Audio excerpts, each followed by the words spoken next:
মানে জালের কারণে মাছ হয়েছে না। জাল বলছে না কি হয়। হ্যাঁ, এখানটা খাইতো কিন্তু মাছ লাফাইছে ভালো, বুঝলেন চাচা। চাচা দীর্ঘ সময় ধরেই এখানে মাছ শিকার করছিল। আমি একবার দিয়ে যাচ্ছিলাম, চাচা এখন ছিপ ফেলে চাচা বিশ্রাম নিচ্ছিল আর কি।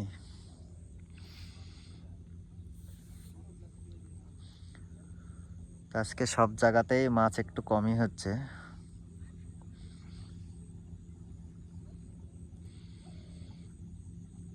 সকালে আসছেন না চাচা? হ্যাঁ, নাস্তা পানি খাওয়া দাওয়া করেছেন? হ্যাঁ, খাওয়া দাওয়া যে আমার বেটা এসে দিয়ে মাছ আপনার মধ্যে কি খাদ্য হয়ে আছে, পরে আর এদিকে মাছ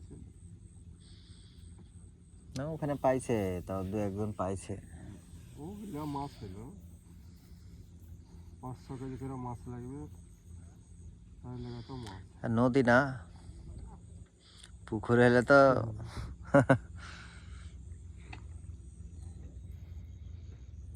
এখন বিকাল, সূর্যটা আর একটু অল্প কিছুক্ষণের ভিতরেই ডুবে যাবে।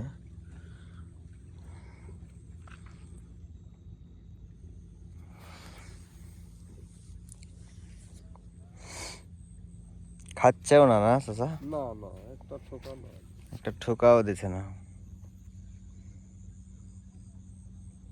এইসব নদীর মাছ মুখ দিলে লেগে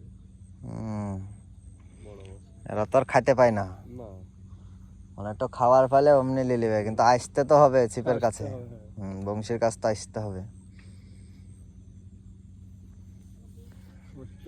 আর এই চারিদিকে শুধু গাছ আর গাছ, হ্যাঁ, গাছে লোড।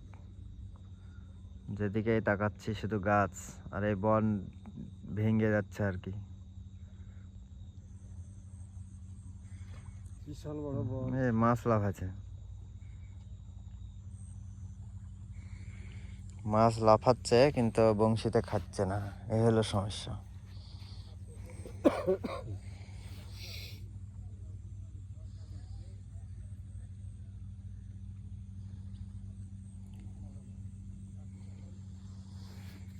তো এই মুহূর্তে কে কোথায় থেকে আমাদের এই ভিডিওটা দেখছেন একটু কমেন্ট করে জানাবেন। আর আপনাদের কাছে অনুরোধ, আপনারা আমাদের চ্যানেলটা সাবস্ক্রাইব করবেন এবং ফেসবুক পেজটা ফলো দিয়ে রাখবেন এ ধরনের আরও ভিডিও পাওয়ার জন্য।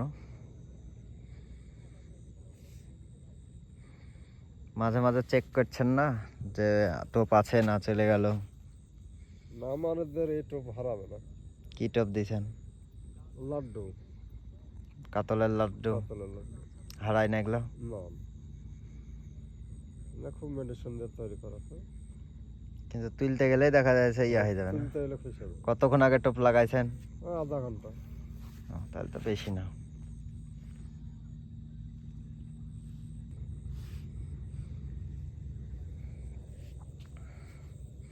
আপনারা শেষ পর্যন্ত দেখতেই থাকুন, আশা করছি যে চাচা একটা হিট করবে এবং আপনাদের দেখাতে পারবো। আর আমরা আছি এখন সুন্দরবনে, মানে এটা একটা সুন্দরবনের মতোই, তার জন্য সুন্দরবনই বলবো আর কি।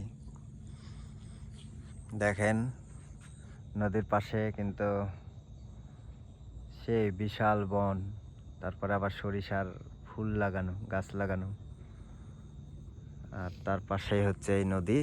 আর এই নদীতেই মাছ শিকারীরা বসে মাছ শিকার করছে।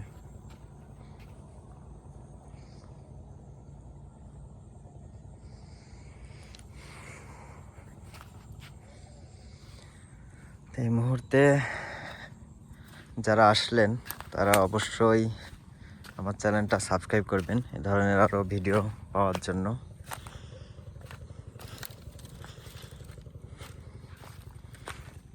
তো সবাই ভালো থাকবেন, খুব শীঘ্রই আবারও নতুন কোনো ভিডিও নিয়ে হাজির হয়ে যাব আপনাদের সামনে।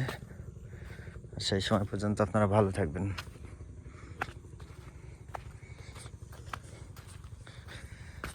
এই জঙ্গলে হেঁটে বেড়াতেই কিছুটা ভয় ভয় লাগছে, কারণ